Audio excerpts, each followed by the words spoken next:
When I first came to Dartmouth, I remember standing on the green and looking out at Baker Library, which is the centerpiece of Dartmouth, and just being in awe of such a big old building.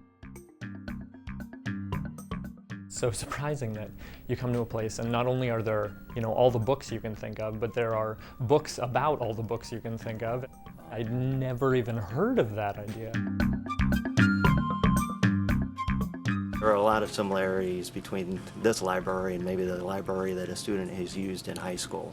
However, this is a collection with 2.5 million items, plus a collection of electronic databases that grows every month.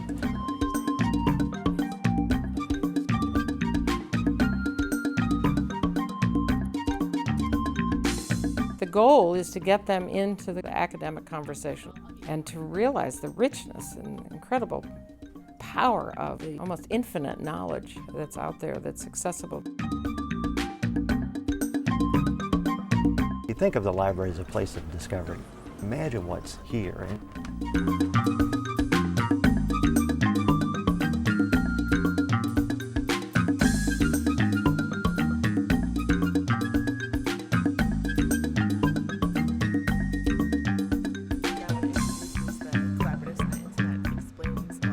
Go to the library to research something you're interested in.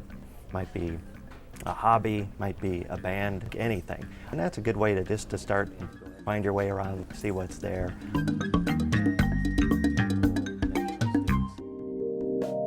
Pretty much every time I come to the library, I see people I know.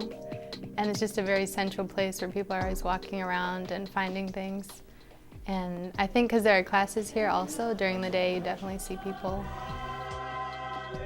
I think the library is set up really well for a good combination of socializing and getting work done.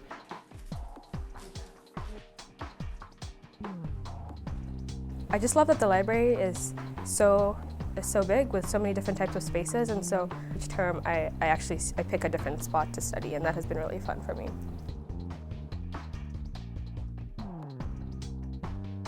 I love listening to records at Paddock, and I don't really have the opportunity to do that otherwise. I certainly don't have my own record collection, and I think that's more enjoyable in lots of ways than finding the music online through one of our online databases.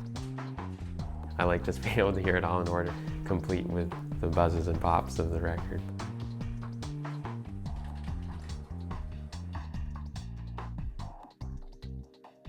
Explore all the different parts of the library, the different study spaces, and not just this library, but the other libraries. There's Dana, Fehlberg, Kresge. Some students don't even know that these exist, and they're really cool spots.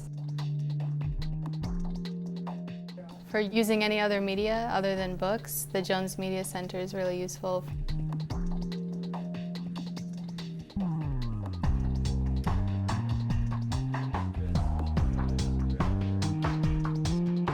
Toronto has so many cool things that we got to explore those.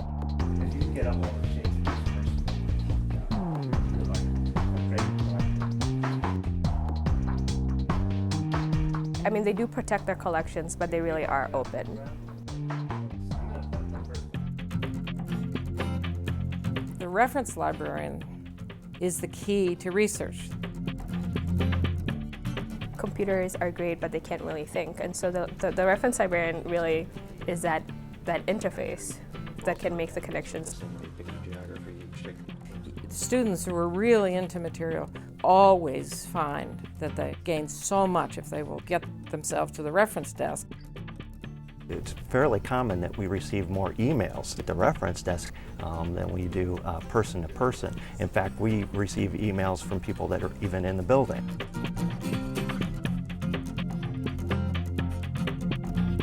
Sitting at my computer, I am able to find out about the whole world. Everything is at my disposal. They really help out with brainstorming, finding a topic, is this topic even feasible? Can I find resources on it or not? And they just have such a wealth of knowledge.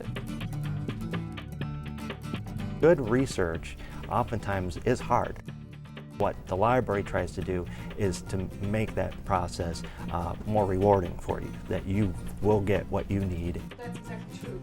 There are different perspectives, and whatever you choose to use, The reason I came here to Dartmouth was because of the resources. There are a lot of resources here, and the library being the kind of, I would think, flagship of those resources.